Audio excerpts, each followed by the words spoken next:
Yeah, I can't let you in. What? Is this some sort of joke? I get really, really angry. What? It's our basic human right.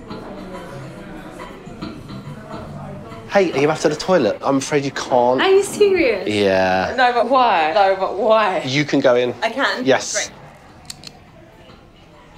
So he's allowed to go to the toilet and I'm not? Yes. Women are at risk of attack. I ain't got a clue what you're talking about. People can get sick and end up in a hospital. Some people die. What? She needs to go, mate. Yes, unfortunately. No, she needs to go. There's another toilet a couple of miles that way. Miles? It's ludicrous because I want to wee myself right on the floor if you don't let me go. 1 in 3 people don't have access. You really need the wee. Well, she's number 3. How can I not go to the toilet? Like, I'm still waiting for the punchline. Yeah, no, it's not a joke.